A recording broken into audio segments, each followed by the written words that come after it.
This is Adam Ellick reporting from Peshawar, Pakistan.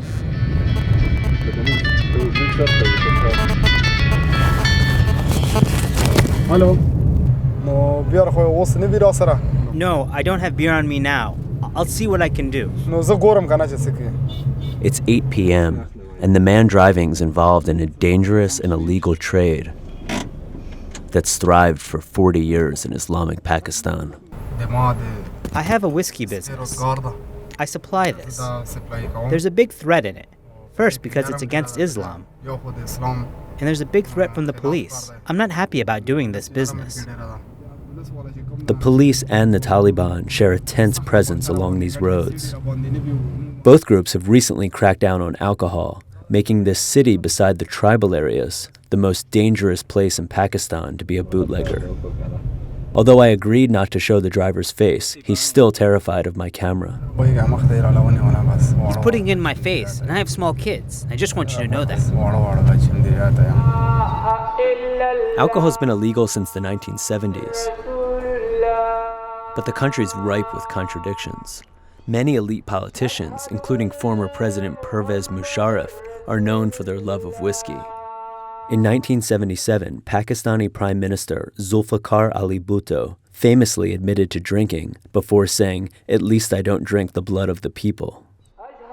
Even here in Taliban territory, getting alcohol is as easy as ordering a pizza in America. All we had to do was call any number of bootleggers and wait 30 minutes.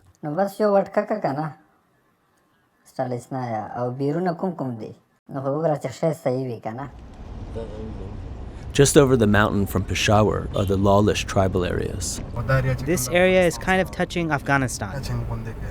The bootlegger is based here, and until 2 years ago, he owned one of the many public bars on this road. When we sold the bottles before, there was no pressure on us. Customers would come, and we'd give them the goods. But his business took a turn for the worse 2 years ago.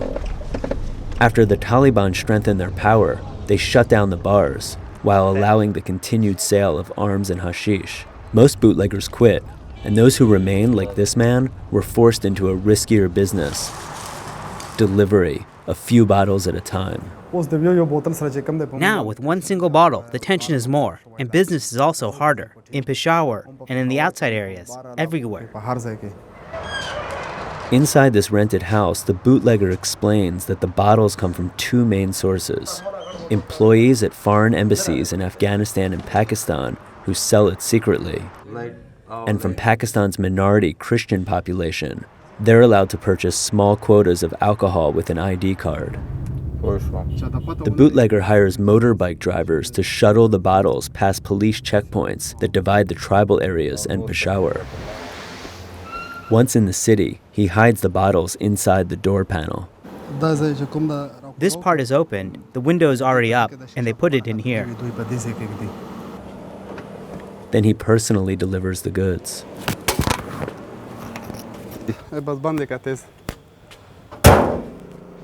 A beer is about $8. It is black label, 12 years old Scotch whiskey. Hard liquor, whiskey being the most popular, can cost up to $50.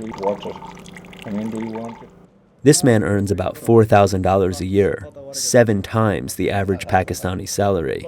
Bigger bootleggers earn up to $30,000 a year. But due to the dangers, he's content to remain small.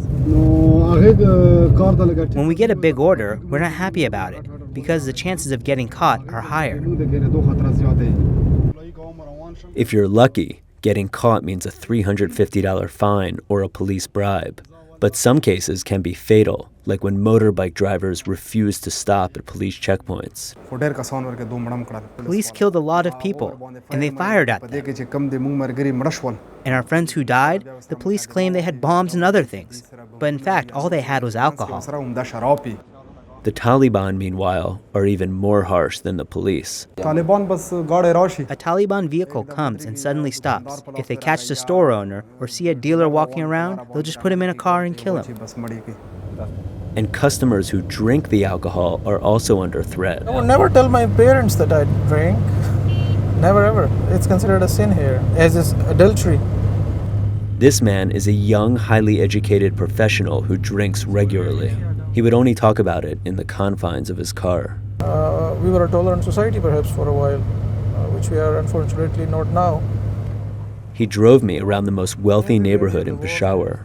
Drinking is for the rich, and it is here where most bootleggers make their money. And all the business tycoons or smugglers, investors, they live here.